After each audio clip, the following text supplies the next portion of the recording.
कभी कभार क्या होता है, जो प्रोसेस होता है वही पनिशमेंट बन जाता है। बिल्कुल। तो इसमें जो प्रोसेस था वो उनके लिए पनिशमेंट बन गया। वो प्रोसेस इतना लंबा चल रहा था, इतना लंबा चल रहा था, एक के बाद एक केस आ रहे थे। उनको समझ ही नहीं आया कि मैं कैसे इस चीज से बाहर निकलूं। लेकिन क्या ये सही है कि सिर्फ हस्बैंड को ही एलिमनी देना पड़ता है या वाइफ भी एलिमनी दे सकती है? हिंदू मैनेजमेंट में अंडर सेक्शन 24 में even husband can claim a maintenance to the wife. But unfortunately अगर कोई हस्बैंड वहां चला जाए और बोले कि मैं अपने आप को मेंटेन नहीं कर सकता, मैं चाहता हूं मेरी वाइफ मेरे को मेंटेन करे, तो आई एम सॉरी सर, जजेस हंसते हैं वहां पे और कहते हैं I am sorry, you are a husband, you have to maintain your wife. Case आया था रिसेंटली। उस केस में वाइफ ने अपने हस्बैंड को डिवोर्स का ग्राउंड क्या लिया कि जब शादी हुई थी तो मेरे हस्बैंड ने मुझे बोला था मैं आपको मोमोज खिलाऊंगा रोज शाम को। अब मेरे हस्बैंड मुझे रोज शाम को मोमोज नहीं खिलाता है। क्या बात कर रहे हो? हाँ। और ये कोर्ट, हमारी जो कोर्ट है, सीरियसली उन्हें लेना पड़ता है। यस। इस कानून के चक्कर में नहीं पड़ना है तो बहुत महंगा होगा भाई। हाँ, तो इसके बारे में आप बताइए, क्या एक्चुअली बहुत महंगा होता है? देयर इज अ एडवोकेट, इनकी पर डे की एक दिन की अपीयरेंस की फीस थी 16 लाख रुपीस। मतलब बस अपीयरेंस। हमारा जो लीगल सिस्टम जो है वो लेडीज के लिए ज्यादा थोड़ा सा बायस्ड है। Is that true? आप क्यों बोलते हैं?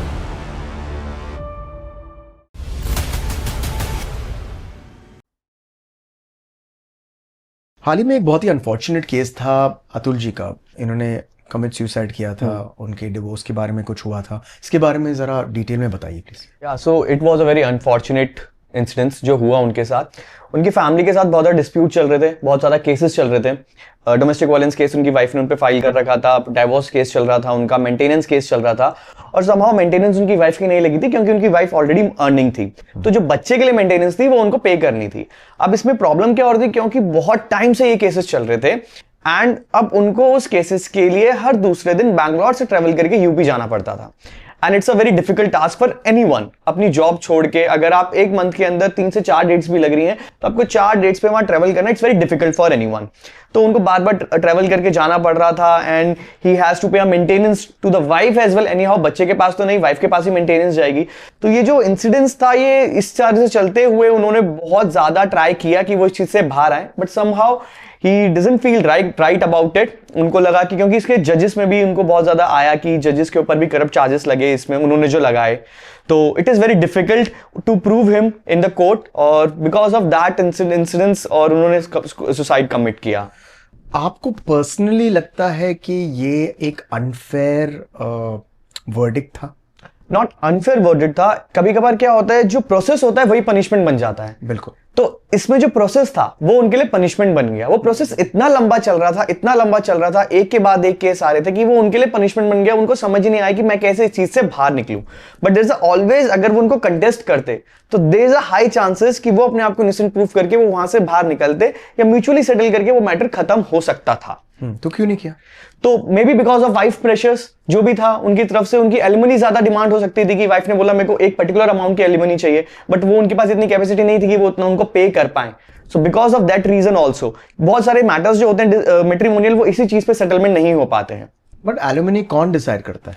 एलिमनी जो डिसाइड होती है वो बेसिकली कोर्ट डिसाइड करता है। इनकम एफिडेविट जो फाइल करता है, जब केसेस फाइल होता है, मेंटेनेंस केस फाइल होता है, तो जजेस उनसे, हस्बैंड एंड वाइफ से, दोनों से उनका इनकम एफिडेविट मांगा जाता है। Okay. कि आपकी कितनी इनकम है और आपकी कितने एसेट्स हैं आपके पास। उसके बेसिस पे एक इनकम डिटेक्ट होती है कि वाइफ अपने आप को मेंटेन कर सकती है या नहीं कर सकती, और हस्बैंड कितनी अर्निंग है और उसको कितना पोर्शन जो है अपनी इनकम का वाइफ को देना है मेंटेन करने के लिए। लेकिन क्या ये सही है कि सिर्फ हस्बैंड को ही एलिमनी देना पड़ता है या ऐसा भी है कि वाइफ भी एलिमनी दे सकती है? वाइफ भी एलिमनी दे सकती है। अच्छा। यस। अब इसमें बहुत अच्छी चीज है कि हमारा जो सीआरपीसी है, सीआरपीसी में सेक्शन 125 है जिसमें सिर्फ फीमेल के पास राइट है, वाइफ के। सीआरपीसी क्या होता है? क्रिमिनल प्रोसीजर कोड हमारा। हाँ।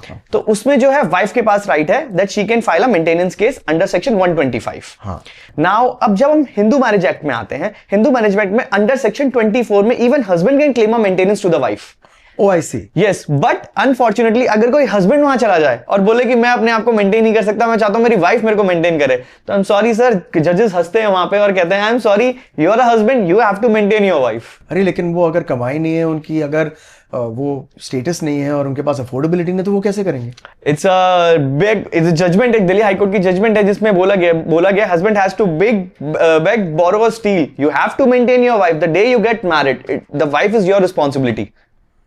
ओके। एंड अभी रिसेंटली इंदौर कोर्ट ने बहुत अच्छी एक इसमें हस्बैंड के फेवर में दिया था। It was the first court जिसने हस्बैंड के फेवर में मेंटेनेंस अवार्ड करा था, वो भी 5000, क्योंकि उसमें हस्बैंड जो था वो बेड रिटन था और वाइफ का ब्यूटी पार्लर था, तो उसमें 5000 मेंटेनेंस हस्बैंड को बोला, वाइफ को बोला गया कि आपको हस्बैंड को पे करना। इसके अलावा ये डिवोर्स हो गया था ये नॉट डिवोर्स हुआ था, अच्छा। This is a interim maintenance जब तक केस चल रहा है। ओके। मतलब उन लोगों ने फाइल किया है डिवोर्स करने का, हाँ। और इसमें इंटरिम ये होता है। यस। ऑलराइट, तो ये तो एक बात क्लियर हो गई, क्योंकि हाँ, बहुत सारे लोगों की ये सोच है कि एलिमनी सिर्फ और सिर्फ हस्बैंड वाइफ को देते हैं आफ्टर डिवोर्स। Yes. लेकिन अभी आपने ये बात क्लियर कर दी। Yes.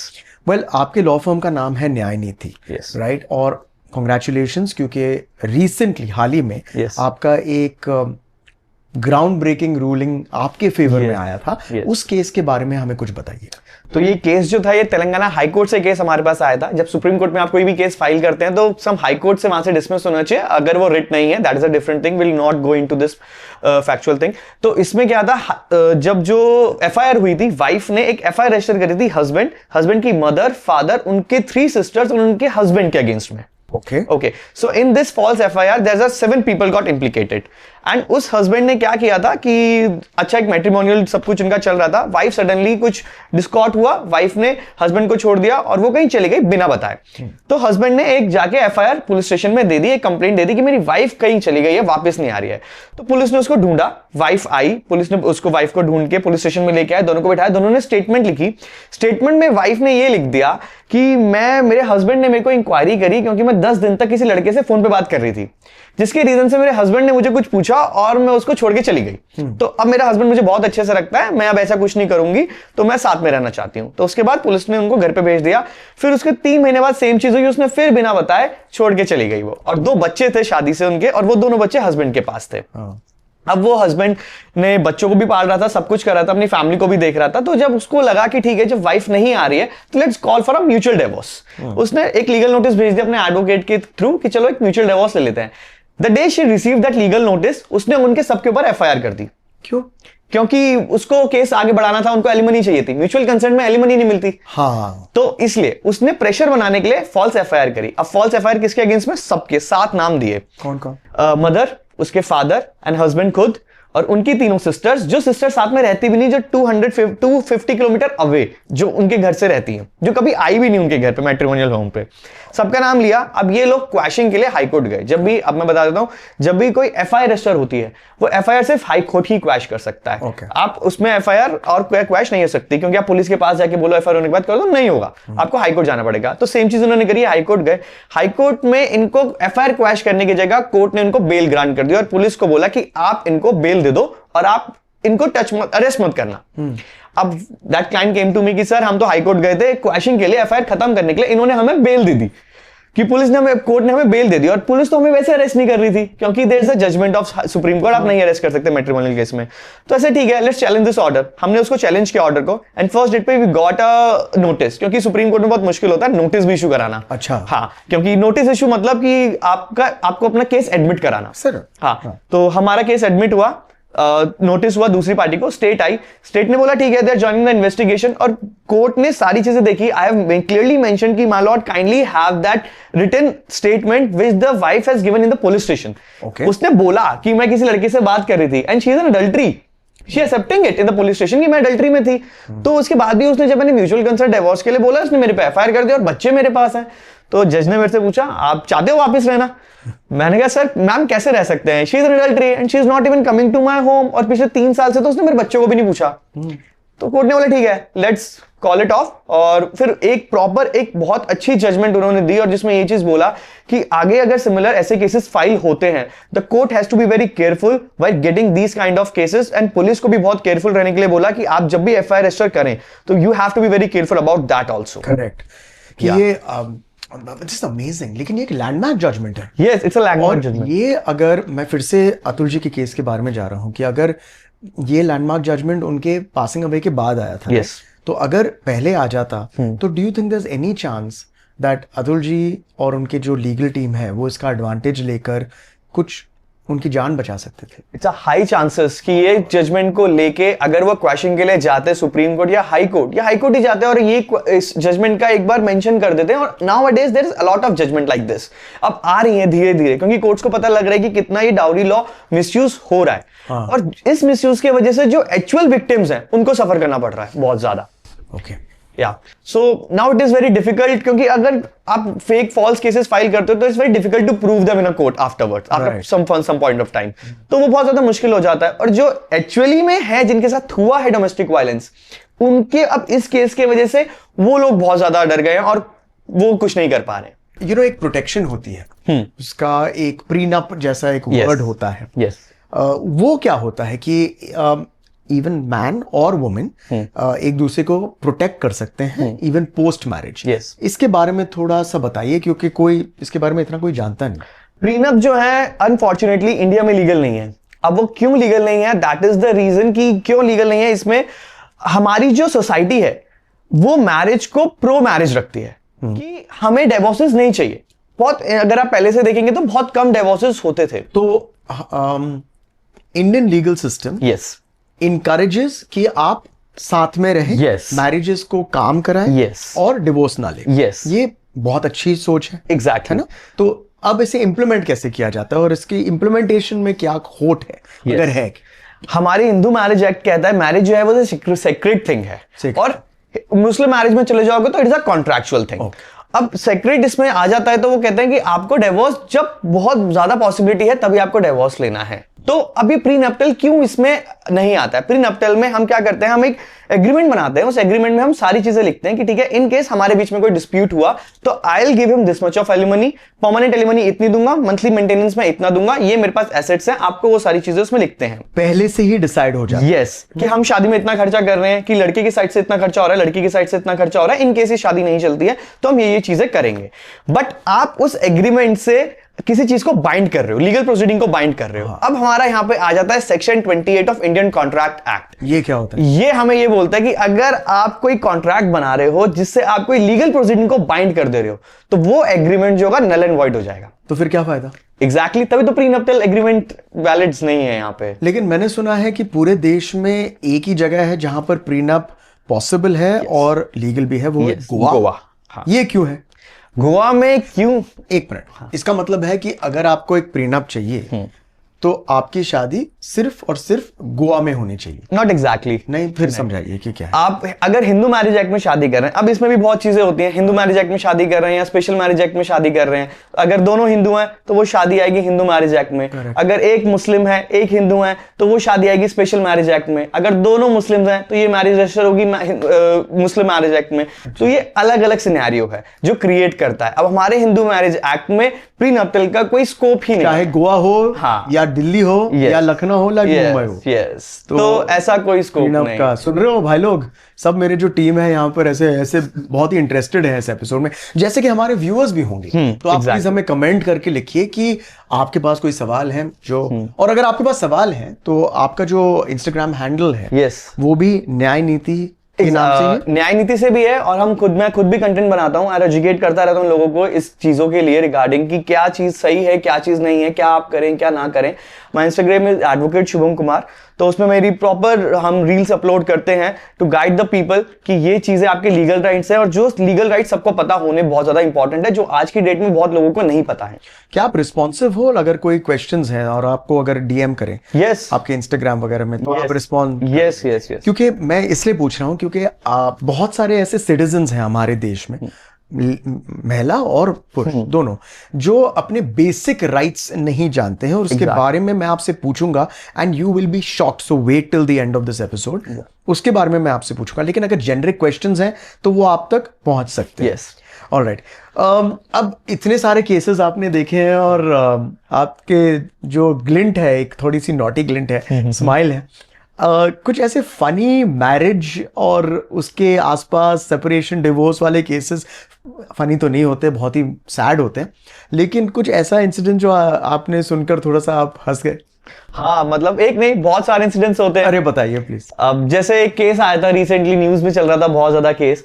उस केस में वाइफ ने अपने हस्बैंड को डिवोर्स का ग्राउंड क्या लिया कि जब शादी हुई थी तो मेरे हस्बैंड ने मुझे बोला था मैं आपको मोमोज खिलाऊंगा रोज शाम को। अब मेरे हस्बैंड मुझे रोज शाम को मोमोज नहीं खिलाता है, तो आई am sorry, I need a divorce.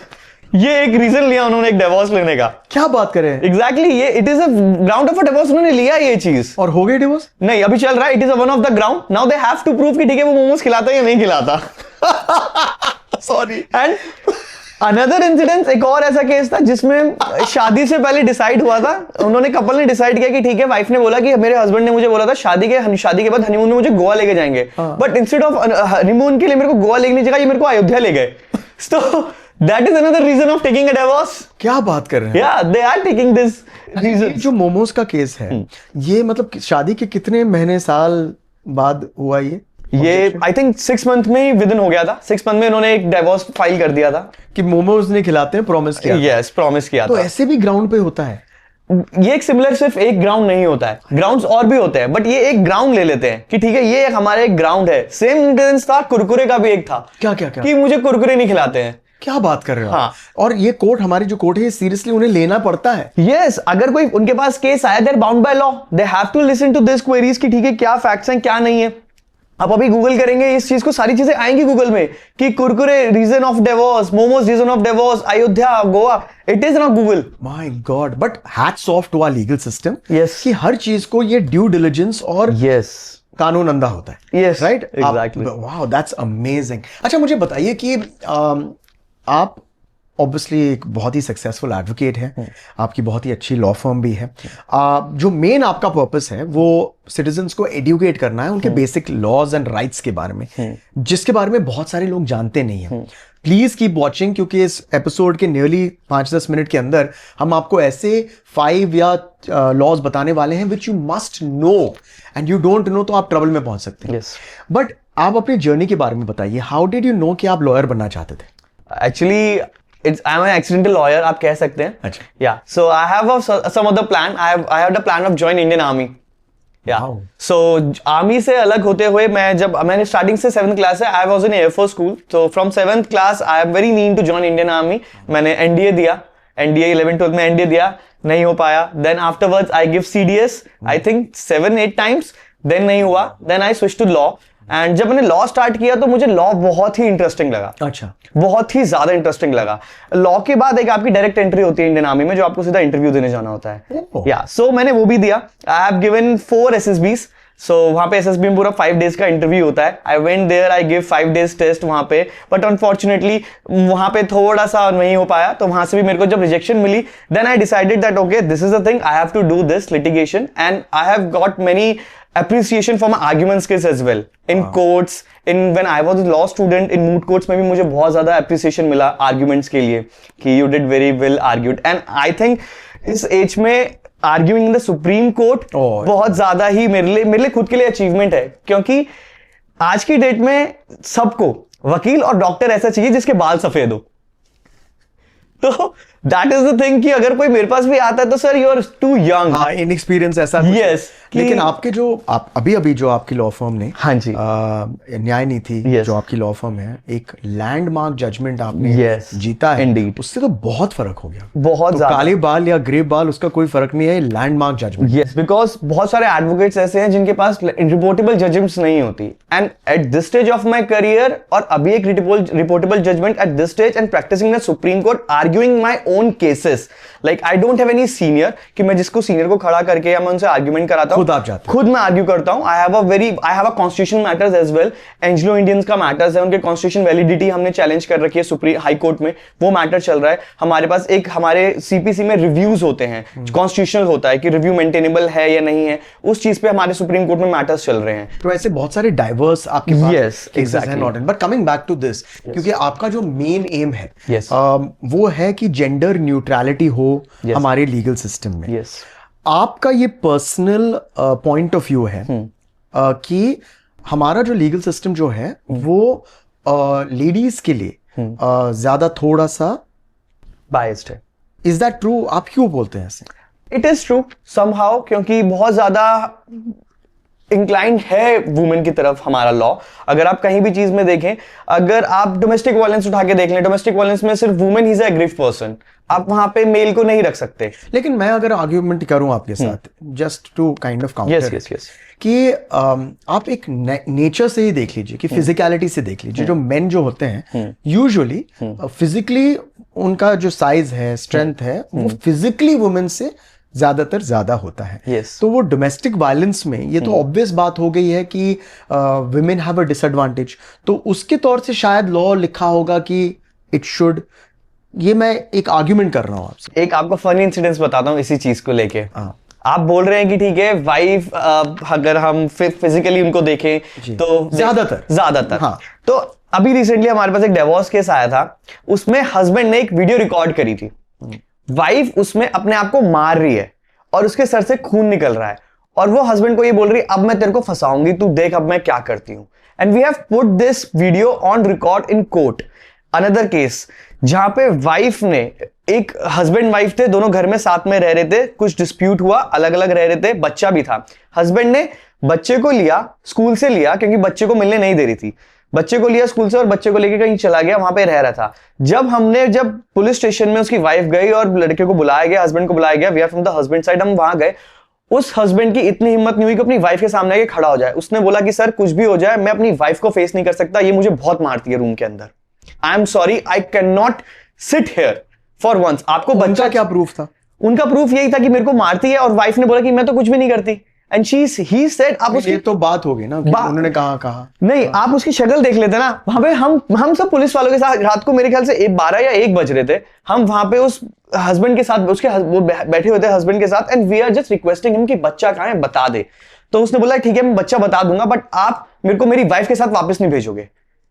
And he said that he has a proof, जो कि उसने बोला कि मैं पुलिस स्टेशन में नहीं दिखाऊंगा, I show it you later. और मेरे को पर्सनल कैपेसिटी में कि she is an adultery, first thing, and वो उसको बहुत ज्यादा मारती पीटती थी, उसको थप्पड़ मारती थी, ठीक है, और बहुत ज्यादा हैरेस करती थी उसको, गाली गलौज करना, उससे काम कराना। एंड ही वाज सो मतलब डिप्रेस्ड विद दिस थिंग कि you can not even consider कि भाई, और वहां पे पुलिस वाले सारे हंस रहे थे बैठ के कि यार ये डर रहा है अपनी वाइफ से, बट उसकी कंडीशन ही बहुत अलग थी। व्हेन आई मेट हिम, मैंने उसको अलग से मिला, जब मैंने उससे पूछा कि क्या है ऐसा रीजन मुझे बताओ, क्योंकि वो बच्चा लेने के लिए नहीं मान रहा था, बहुत आसानी से, बहुत तसल्ली से उसको समझाया, तब उसने मुझे सारी चीजें बताई। तो ऐसे ठीक है, will seat in a court, but अभी आप ये दे दो, otherwise they will register FIR against you, तो वो इशू हो जाएगा। तो वो वहां पे जाके हमने सॉर्ट करके सारी चीजें कराई। लेकिन अल्टीमेटली इस केस में क्या हुआ? इस केस में अभी हमने उस टाइम पे तो उन दोनों को साथ में भेज दिया था घर, जैसे जैसे मना बनू के, हस्बैंड वाइफ को। ओ गॉड। हाँ, बट वो बिल्कुल नहीं मान रहा था, वो मेरे को लास्ट तक ये बोल रहा था सर मैं नहीं रह पाऊंगा, मैं भाग जाऊंगा, ये मुझे मार देगी। तो हमने बोला अभी you have no reason, you have to go there, और उसके थोड़े टाइम बाद ही फिर से वो सेपरेशन हो गए थे, and the husband filed a divorce, and we show that wife has done a cruelty to the husband. Okay, law तो मैं समझता नहीं हूं, लेकिन जो आप कह रहे हो तो एक बहुत ही थिन लाइन होती है Exactly. कि कौन सच कह रहा है और कौन झूठ कह रहा है और कौन लॉ को मैनिपुलेट कर रहा है। और न्याय नीति में आपका ये एंडेवर है, जो मैं समझ रहा हूं, कि आप सबको एक सिंप्लीफाइड लॉ एक्सप्लेन करें और एक इक्वल मौका दे सकें। एग्जैक्टली। आप कुछ एक ऐसे लॉ के बारे में बात कर रहे थे विच रियली शॉक्ड मी, और ये मीडिया में बहुत इसके बारे में लिखा है, आई थिंक 69 के बारे में बताइए। अर्लियर हमारा पहले आईपीसी था, अब गवर्नमेंट ने नए लॉज लेके आ गए हैं, they have just change the name, बाकी सेक्शंस और चेंजेस करे हैं, डेफिनेशन इज सेम। तो पहले जो रेप कंसिडर किया जाता था, रेप डेफिनेशन थी वो 375 में थी, पनिशमेंट 376 सेक्शन में था। तो 375 में रेप में ये कहते थे कि अगर कोई मेल कोई फॉल्स प्रिटेक्स ऑफ मैरिज भी करता है, या किसी रीजन से, या किसी जॉब दिलवाने के पर्पस से भी बोलता है, ठीक है, फिजिकली इन्वॉल्व होने के लिए किसी लड़की के साथ, तो लड़की की एक सोल स्टेटमेंट पुलिस स्टेशन में जाके कैन अरेस्ट दैट पर्सन। ये थोड़ा सिंपलीफाई कीजिए। सिंपलीफाई अगर मैं बोलूं कि आप किसी रिलेशनशिप में हैं, और रिलेशनशिप में आप अपनी गर्लफ्रेंड को प्रॉमिस करें that okay will marry each other, there will be time हम एक दूसरे से शादी करेंगे, and because of that you are establishing a physical relationship with her, because of that, और वो भी जो लड़की है वो इसी रीजन पे आपके साथ फिजिकली इन्वॉल्व हो गई, and after some of point of time आपने मना कर दिया कि सॉरी मैं तो शादी नहीं कर सकता, या मेरा कोई प्लान ही नहीं था शादी करने का, then the woman has a right to file a rape case against you. First thing, yes, वो रेप केस में कंसिडर हो जाएगा, ठीक है, क्योंकि it is a for pretext of marriage. दूसरी चीज में अगर आप किसी को जॉब का इंड्यूसमेंट देते हो कि ठीक है मैं आपको जॉब दूंगा, ठीक है, that you I will give you this so and so position, मैं आपको प्रमोशन दे दूंगा and you have to be physically involve with me, that is also rape intoxication stage पे। बट दैट इज करेक्ट, या I mean I am sure the law is correct, लेकिन this part मैं जब खुद के तौर से देखता हूं कि अगर आप किसी को एक फॉल्स इंडिकेशन दे कि अगर आप मेरे साथ या अगर आप जो उनके साथ एक फिजिकल रिलेशनशिप करें तो वो जॉब देंगे या कुछ देंगे, ये तो गलत ही है। Exactly, so that is a right thing. लेकिन जो स्टैंडिंग आउट और इसके डिटेल्स शायद आप जाएंगे बेटर, कि अगर कोई एक रिलेशनशिप में है, बॉयफ्रेंड गर्लफ्रेंड या जो भी है, और एक अनसेड अंडरस्टैंडिंग है कि उनका एक रिलेशनशिप है, ऑलराइट, ये तो होता नहीं है ज्यादातर कि पहले ही दिन से कोई बोलता है कि हम एक दूसरे से शादी करेंगे। कभी होता है कभी नहीं होता है। एग्जैक्टली, एक रिलेशनशिप होता है और म्यूचुअल होता है, एग्जैक्टली, कंसेंशुअल होता है। और अगर आप कह रहे हैं कि किसी रीजन से, कोई भी रीजन से उनका ब्रेकअप हो जाए, तो सिर्फ जो लेडी है उन्हें राइट है कि वो एक एफआईआर फाइल कर सकती हैं और बिना सवाल के जो लड़का है उसे जेल में ले जाते हैं और फिर it is up to him to prove himself innocent. Absolutely, but if the boy goes and complains, there is nothing for the same. तो प्रोटेक्शन कहाँ है उसकी? प्रोटेक्शन तो है ही नहीं ना। अगर लड़की ने जाके सिर्फ ये बोल दिया that he has promised me for the marriage, अब उसने नहीं करा, उसकी एक सोल स्टेटमेंट पे सबसे पहले एफआईआर रजिस्टर होगी। एफआईआर रजिस्टर होते ही the boy get arrested, no questions asked, no question asked, they will arrest the guy. But isn't that unfair? It is unfair. तो ये बायस के लिए, रिवेंज के लिए एग्जैक्टली ये यूज होता है। बट और इसके वजह से अगेन सेम थिंग, इसके वजह से जो मेन जो विक्टिम्स हैं दे आर सफरिंग, कि अब ऐसे केसेस अब बहुत ज्यादा बढ़ गए हैं। ये जब से सेक्शन पहले जो था ये अलग सेक्शन नहीं था हमारे लॉ में, but now they have make a separate section, section 69 अलग सेपरेट सेक्शन दे दिया। क्या थॉट था बिहाइंड द लॉ मेकर्स कि आप ये लॉ इंट्रोड्यूस कीजिए और वो पहला वाला अबॉलिश कर दिया? ये तो हमें लेजिस्लेशन से ही पता लग सकता है कि उन्होंने क्या पॉइंट ऑफ व्यू? मेरा पॉइंट ऑफ व्यू ये है इसके अंदर दैट मेडिकल होना बहुत जरूरी है, कि अगर कोई लड़की ये चीज बोल रही है, हमारे लॉ के अंदर क्या है, they first arrest you then they investigate, which is wrong.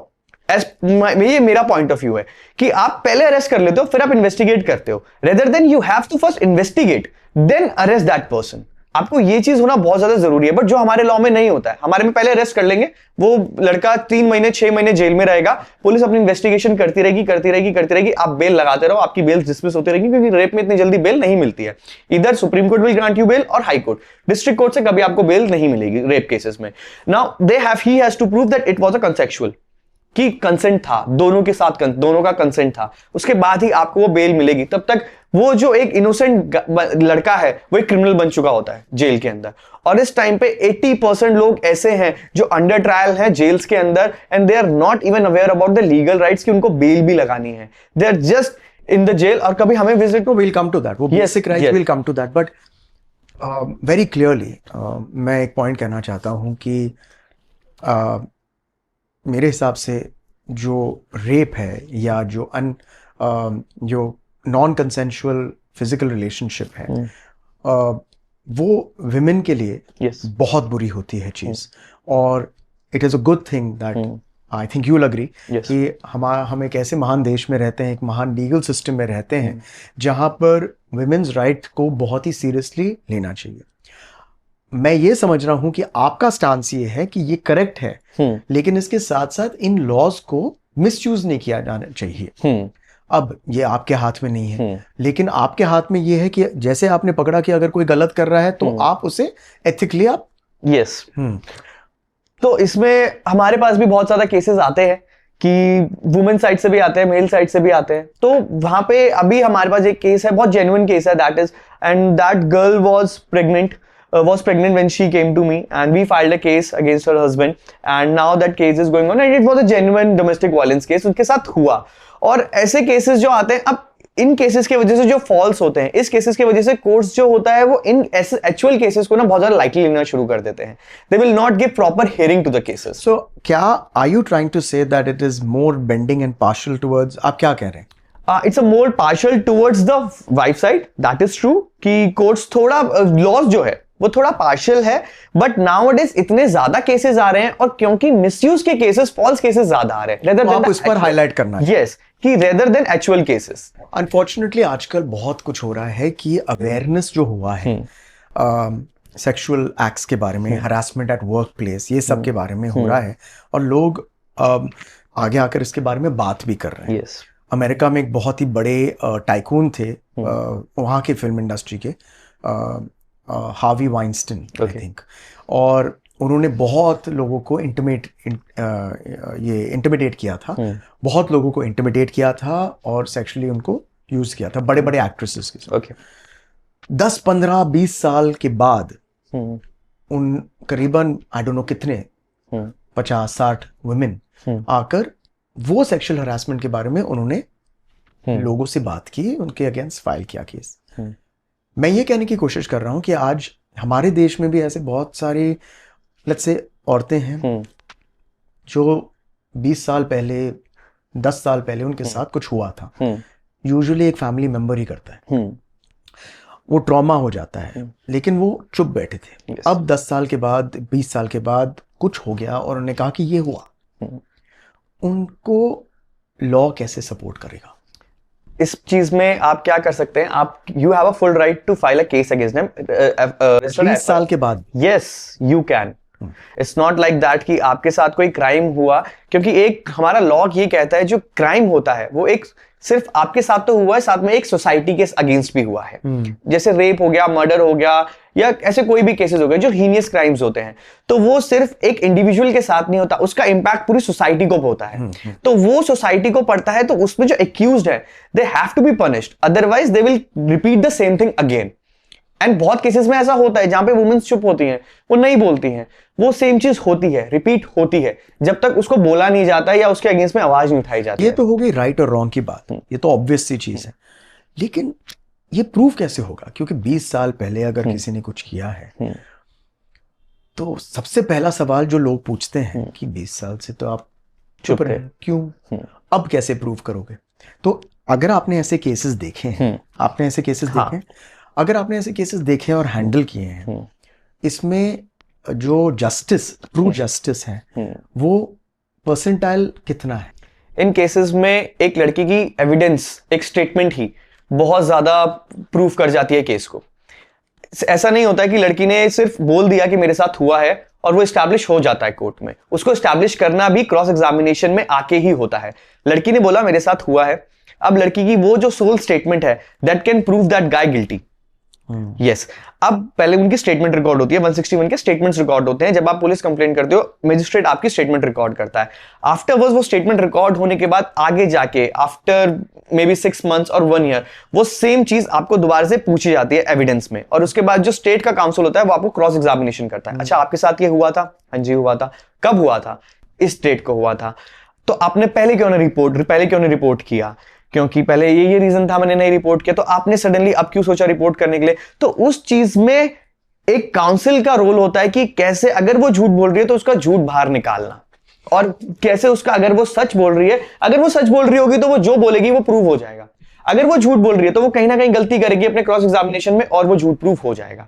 And that is the art of cross examination. Correct, which the courts yes. और सक्सेस रेट कितना है? सक्सेस रेट काफी है क्रॉस एग्जामिनेशन अभी हो रहा है। और आप देख रहे हो कि बहुत सारे लोग 20-20, 30-30 साल के बाद, 15 साल के बाद, 10 साल के बाद आ रहे हैं और बात कर रहे हैं। But that's a very good sign. So overall you're very optimistic about our country's legal system. I'm very much क्या ऑनेस्टली अगर मैं बोलूं तो काफी फेयर है, ऐसा नहीं है। आजकल अभी ये जो केस चल रहा है, अतुल सुभाष का जो केस चला, अतुल सुभाष जी का केस चला, उसके बाद बहुत ज्यादा नेगेटिविटी हो गई है कि हमारा लॉ कुछ नहीं कर रहा है और जजेस कुछ नहीं कर रहे हैं, दैट वुमेन्स के साथ बहुत ज्यादा बायस्ड हैं ये लॉज। ठीक है, आई एक्सेप्ट, एक पॉइंट है कि जहां तक वो बायस्ड है, बट आप अपना अगर केस कंटेस्ट करेंगे और आगे जाके उसको वो कहीं ना कहीं प्रूफ हो जाता है कि it was a false case filed by the wife, और आपके पास उसके बाद रेमेडी है, आप पर्जरी का केस फाइल कर सकते हैं, वो कोर्ट खुद ले सकता है, या आप मैलिशियस प्रोसिक्यूशन का केस होता है, अगर आपके ऊपर कोई फॉल्स केसेस कर रहा है तो आप उसके ऊपर मैलिशियस प्रोसिक्यूशन का कंपनसेशन के लिए फॉल्स केसेस का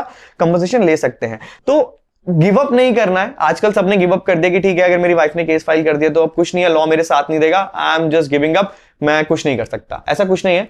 देयर इज अ थिंग, आप अगर फाइट करोगे अपना केस, सच बाहर आता है, चाहे टाइम लगता है। हमारा लॉ सिस्टम स्लो है क्योंकि इतने सारे केसेस पेंडिंग हैं। वो बेसिकली ये कंप्लेन लोगों की है, लेकिन हाँ। ये समझना भी चाहिए लोगों को कि हमारा पॉपुलेशन इतना है। वही कि इतनी पॉपुलेशन है, इतने ज्यादा केसेस हैं हमारे डिस्ट्रिक्ट में, एक एक कोर्ट, एक एक जज इतने इतने केसेस हैंडल कर रहा है, तो it is difficult for him as well to handle these kind of cases.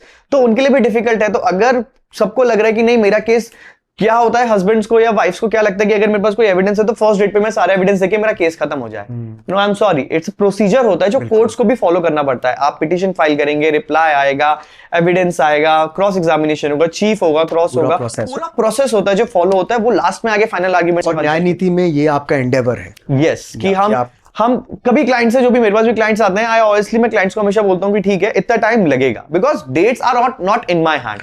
एक और चीज है जो हमेशा एक ध्यान में आता है, पहले तो इंटिमिडेशन की, यार डर लग जाता है कि यार इस कानून के चक्कर में नहीं पड़ना है, राइट, खत्म करो। एक ये है। दूसरी चीज है कि करना भी है तो बहुत महंगा होगा भाई। हाँ, तो इसके बारे में आप बताइए, क्या एक्चुअली बहुत महंगा होता है या कोई भी इसे यूटिलाइज कर सकता है? अगर it's totally depends on the capacity and capability of a party. There's an advocate, we hired him. इनकी पर डे की, एक दिन की अपीयरेंस की फीस थी 16 लाख रुपीस। किसी की 20 लाख होती है और किसी की इससे ज्यादा भी होती है। क्या बात करें? हाँ, सिर्फ वन डे, मतलब बस अपीयरेंस। यस, और वो उस अपीयरेंस में चाहे वो कुछ बोले या नहीं बोले, we have hired an advocate एक केस के लिए, और हमने उनको अच्छा खासा fees, I have not take the name, अच्छा खासा फीस हमने पे किया। Then when he stand before the court, he is not even spoke a single word. क्या फायदा? जो सामने वाली पार्टी थी वो आर्ग्यू कर रही थी, हम we are from the respondent side, सामने वाली पार्टी आर्ग्यू कर रही थी और जज ने एंटरटेन ही नहीं किया केस को और डिसमिस कर दिया, हमें कुछ बोलने की जरूरत ही नहीं पड़ी। And we have paid a full amount to him because he was standing there. तो 15 लाख, 20 लाख, तो ये तो सही बात है कि बहुत महंगा होता है। हाँ, ये ऐसा नहीं है कि सारे एडवोकेट्स इतना चार्ज करते हैं। There are some advocates who are take a good amount of fees and there are advocates who take a minimum amount of fees. आप रीजनेबल हो? हाँ, मैं बहुत रीजनेबल हूँ। I am more focus on justice rather than fees. मेरा I am not that much money minded, क्योंकि हो जाते हैं एक तरह के बाद आप मनी माइंडेड, बट नहीं, मेरे को लगता है कि जब तक रिलीफ नहीं मिल रहा है, let's not take a money from the client, कि उसको भी लगना चाहिए कुछ हो रहा है। और अगर आपके पास बिल्कुल भी नहीं है मनी एडवोकेट हायर करने के लिए, तो always there is a legal aid option available for you. आप अगेन ये आपके बेसिक राइट्स पर है, which we will do at the end of this episode very soon. लेकिन उससे पहले let's get a lighter mood. Yes. All right. आपने court में बहुत सारे ऐसे इंसिडेंट्स देखे होंगे जो बहुत ही फनी थे। अभी सेपरेशन और रिलेशनशिप जब टूटते हैं उसके बारे में आपने मोमोज और कुरकुरे के बारे में बोला था, वाज वेरी फनी। लेकिन कोर्ट में जब एक्चुअल केस चल रहा है, tell us some funny instances. Okay, so एक बहुत, मैंने इसके ऊपर रील बनाई थी, एक बहुत फनी इंसिडेंस हुआ था मेरे साथ। So we are arguing civil matter था एक, तो मैं आर्ग्यू कर रहा था, मैंने I said my lord that I have purchased so and so property from XYZ and before buying this property that person had promised me that I will give you so and so thing, like ये सारी चीजें मैं आपको दूंगा। और जब मैंने वो प्रॉपर्टी खरीद ली, अब प्रॉपर्टी खरीदने के बाद वो मेरे को वो सेम चीज दे ही नहीं रहा, and he went outside India and now what I do. तो जज and that judge looked so serious and after some time he said, ओहो वकील साहब, आपके साथ तो मोय मोय हो गया। अब आप क्या करोगे इसमें? मैंने कहा सर आई डोंट नो, मैं क्या कर सकता हूँ इसमें, आप नोटिस इश्यू करो तो मैं कुछ करूँ इसके अंदर। Sir okay, I am noting to him, let him come to the court and फिर देखते हैं क्या होता है। तो एक ये इंसिडेंस था, एक इंसिडेंस था कि हाँ मोय मोय हो गया, मतलब जजेस are also seeing the reels and all. तो एक केसेस में था ऐसे, मैं पीछे बैठा था, उसमें आर्ग्यूमेंट्स चल रहे थे, तो उन्होंने ये चीज बोला कि सर जो एक सूट प्रॉपर्टी है वो दूसरी पार्टी ने, इट्स ऑलरेडी, वो जो सूट प्रॉपर्टी है ये डिस्प्यूटेड सूट प्रॉपर्टी है। सूट प्रॉपर्टी क्या होता है? सूट प्रॉपर्टी बेसिकली अगर कोई प्रॉपर्टी है उसके ऊपर केस चल रहा है, अच्छा सूट प्रॉपर्टी, तो सूट प्रॉपर्टी हो गई वो। तो सूट प्रॉपर्टी पे ऑलरेडी कोई डिस्प्यूट चल रहा है, तो दूसरी पार्टी ने क्या किया, उसको रेंट पे दे दिया। वो रेंट पे दे ही नहीं सकते थे उसको, क्योंकि ये डिस्प्यूटेड प्रॉपर्टी है, और वो भी दिया किसी जूस वेंडर को, और माय लॉर्ड वो जूस वेंडर 22,000 रुपए किराया दे रहा है। वो कैसे दे सकता है 22,000 रुपए किराया? And he was the same जज, एंड उसने बोला हो सकता है बहुत अच्छा जूस बनाता हो वो, आप भी जाओ कभी पी के आओ। ये जज बहुत ही यस बट इट्स गुड ना, एक लाइट भी होना चाहिए। एग्जैक्टली, एक बहुत ही अच्छा बैलेंस, क्योंकि जजेस को बहुत सारे केसेस एक दिन में, हम तो बोलते हैं बहुत ज्यादा ये रहता है कि जजेस बहुत ज्यादा छुट्टियां लेते हैं या बहुत ज्यादा ये सारी चीजें रहती हैं और बहुत ज्यादा छुट्टियां होती है जजेस की, बट इनका जो मेंटल प्रेशर होता है और जो केसेस हैंडल करने का प्रेशर होता है, दैट इज टू मच। और लोगों की जिंदगी का एक डिसीजन ले रहे हैं, एग्जैक्टली, व्हिच विल अफेक्ट पीढ़ियां। Yes. You know, so this is Yes. बहुत प्रेशर का जॉब होता है। Yes. ये आपके पर्सनल लाइफ में, बिसाइड्स द फैक्ट कि आप शादी नहीं करना चाहते हैं, इसके अलावा क्या कभी ऐसे ऐसे दिन होते हैं जब आप बस मतलब बहुत ही ब्रेक डाउन हो जाते हैं? हाँ, देयर आर डेज जब हम ऐसे केसेस सुनते हैं या हमारी पर्सनल लाइफ में बहुत ज्यादा इश्यूज चल रहे होते हैं, तो हमारा भी कभी मन नहीं करता कि हम क्लाइंट्स के साथ अभी बात करें या ये सब करें। देन वी टेक आवरसेल्फ कि अब थोड़ा टाइम लेते हैं कि ठीक है, we went for the vacations और we do something extra, but not just time. जैसे कि आपने कहा था कि आपने 10 दिन का विपासना भी किया था। हाँ जी, मेडिटेशन, तो आप ये आप प्रोपेगेट करते हैं। यस। इससे पहले कि हम वाइंड अप करें, मैं आपसे पूछना चाहता हूं कि आज अगर कोई भी युवा लॉ परस्यू करना चाहता है, तो बहुत जल्दी से आप बता दीजिए कि स्टेप्स क्या होते हैं। If you are in 12th, then after 12th you have to give a CLAT exam. CLAT के बाद आप क्लैट एग्जाम देंगे तो आप 5 years की लॉ कर सकते हैं, और 12th के बाद। And if you don't want to do 5 years law, देन आप 3 साल की लॉ कर सकते हैं। आप ग्रेजुएशन करें, ग्रेजुएशन के बाद 3 साल की लॉ होती है, आप 3 साल अपना लॉ में करें। इंटर्नशिप्स करें, इंटर्नशिप्स में सीखे, काम सीखे। सिर्फ इंटर्नशिप्स मतलब बहुत लोग सर्टिफिकेट के लिए करते हैं, सर्टिफिकेट के नहीं करें। अगर आपको लिटिगेशन करनी है, आप कोर्ट जाएं, सीखें फाइलिंग कैसे होती है, आर्ग्यूमेंट्स कैसे होते हैं, सीनियर्स को देखें, and that is the way you can be a very good lawyer. Amazing, आपने यही अप्रोक्सीमेटली किया। Yes. बस ये था कि आप पहले आर्मी में ज्वाइन करना चाहते थे, Yes. और ऐसे करते करते you found your real Yes. Calling. Okay, Yes. जैसे हमने सबको प्रॉमिस किया था कि वेट टिल द एंड, क्योंकि this is going to be amazing. Yes. मैं आपसे पूछना चाहता हूं कि 5, चलिए छोड़िए, 3 ऐसे राइट्स बता दीजिए, और अगर आपको ज्यादा बताने तो प्लीज फील फ्री, कि हम भारतीय नागरिक, हम जानते नहीं है कि हमारे बेसिक राइट्स क्या है। ऐसे 5 बता दीजिए जिससे होश उड़ जाएंगे। Okay, so the first right is that अगर आपको लगता है कि आपको कोर्ट कचहरी के चक्कर में बहुत ज्यादा पैसा वेस्ट होगा आपका, तो आप लीगल एड जाके फ्री का एडवोकेट कर सकते हैं। आपको कोई पैसे नहीं देना, आप अपना केस उनको बताइए। वुमेन एंड चिल्ड्रंस के लिए दे आर टोटली फ्री। अगर आप मेल हैं तो आपको एक अपना इनकम एफिडेविट देना होगा, वो उसमें से आपकी इनकम डिडक्ट करके आपको फ्री का एडवोकेट हायर कर देंगे, वो आपका पूरा केस लड़ेगा। You don't have to pay a single penny to him. वाह। First thing. सेकंड थिंग, अगर आपको कोई पुलिस कॉल करके, पुलिस वाला कोई कॉल करता है और आपको पुलिस स्टेशन बुलाता है, तो very first thing you have to ask him about कि किस चीज की कंप्लेंट है, एफआईआर हुई है या नहीं हुई है। डोंट डायरेक्टली फोन उठाते ही सीधा ये नहीं बोलना है कि कुछ उल्टा नहीं बोलना है पुलिस को, या ऐसा कुछ नहीं बोलना है। आप उनसे नॉर्मली बहुत अच्छे से बात करें और पूछें कि क्या है क्या नहीं है, और उसके बाद उनको बोलें कि 41A का नोटिस दें, जो कि now it is 41A CRPC था, अब वो 35 BNS हो गया है, पेनेसेस। तो आप उनका नोटिस लें, वो नोटिस के बाद वो आपको अरेस्ट नहीं करेंगे और आपसे इन्वेस्टिगेशन ज्वाइन करने के लिए बोलेंगे। थर्ड चीज, अगर किसी भी आपके ऊपर एफआईआर रजिस्टर होती है और एफआईआर में पनिशमेंट जो है वो 7 साल से कम की है और 3 साल से कम की है वो पनिशमेंट, उसमें पुलिस आपको अरेस्ट नहीं कर सकती।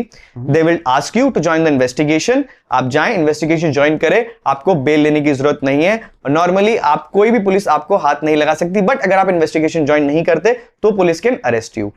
Fourth thing, if you are going through this matrimonial dispute और आपकी वाइफ अगर आपके ऊपर एफआईआर कर रही है, तो अर्नेश वर्सेस नेहा की जजमेंट है, जिसमें कोर्ट ने बोल दिया है कि मैट्रिमोनियल केसेस में अरेस्ट नहीं होगा। पुलिस को बोला है कि आप अरेस्ट नहीं करेंगे मैट्रिमोनियल केसेस में। पहले होता था, हस्बैंड के रिलेटिव्स को भी अरेस्ट कर लिया जाता था, बट अब कोई भी अरेस्ट नहीं होता है। So these are some basic laws which everyone should no.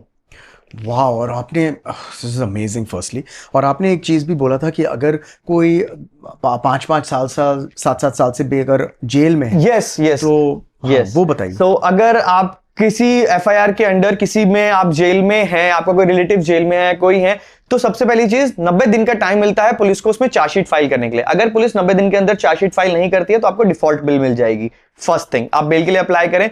और अगर आपका कोई जानकार है जो जेल के अंदर है बहुत सिली रीजन से और उनकी बेल नहीं हो रही है, उनके पास फंड नहीं है, तो as I said you have a remedy to go for the legal aid and get them bail, because 80% under trial prisoners जो हैं वो पुअर हैं, जिनके पास इतना अमाउंट नहीं है कि वो चीज करें। Even we are doing it, we are even हमारी फर्म ने भी ये सारी चीजें करी हैं। We try to connect with those people with poor families, NGOs में जाते हैं, उनसे बात करते हैं और जितने केसेस हो सकते हैं हम फ्री में उनके लेके और उनको लिबर्टी के लिए हम उनको बेल्स देते हैं। अमेजिंग।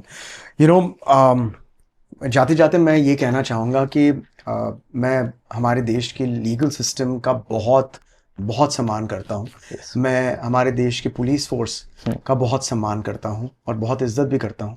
और ये जो आप कह रहे हैं, अगर लोगों जो नागरिक हैं हमारे देश के, उन्हें इन लॉज, बेसिक लॉज के बारे में, अपने लॉज के बारे में पता लग जाए, तो ये हमारे लीगल सिस्टम, हमारे पुलिस ऑफिशियल्स, पूरे सिस्टम को हेल्प ही करेगा। Exactly, right.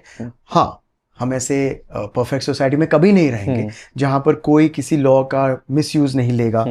कोई दूसरा लॉयर शायद एडवांटेज ले ले, ऐसे होता है। लेकिन जो आप कर रहे हैं through your amazing legal firm is that आप एक न्यूट्रलिटी, एक लेवल प्लेइंग ग्राउंड सबके लिए क्रिएट करना चाहते हैं, जहां पर ऐसा कोई अनफेयर एडवांटेज नहीं ले और लीगली जो सही है वो ही निकले और सही वर्क रहे। एम आई राइट?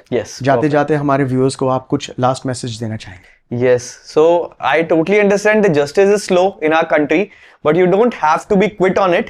आप अगर आपको लग रहा है कि बहुत ज्यादा स्लो है तो वो मैं बोल रहा हूं कि है, but you have to be faith, you have to show a faith in the judiciary and result will be there. Absolutely. और जैसे कि हमने आपसे पहले भी कहा है कि बहुत सवाल है आपके लिए, Yes. यू नो, तो अगर आपके पास भी सवाल है तो प्लीज़ फील फ्री कि आप इन्हें इनके इंस्टाग्राम पर डीएम कीजिए, link is in the bio, और उसके साथ साथ यहाँ पर कहीं पर होगा, ऑलराइट, तो देखिएगा। एंड प्लीज़ कीप एंजॉइंग, क्योंकि हमारा जो एंडेवर है द विशाल आर में वो ये है कि आप जैसे अमेजिंग एक्सपर्ट्स को हम यहाँ लाएं और अलग अलग पर्सपेक्टिव्स दें और लोगों को एडुकेट करें। आई होप कि आप एडुकेट हुए हो, उसके साथ साथ एंटरटेन भी हुए हो आज हमारे इस अमेजिंग एपिसोड के लिए। Advocate sir, thank you very much for coming here and God bless you. And this is Vishal signing out. Keep watching the Vishal Hour.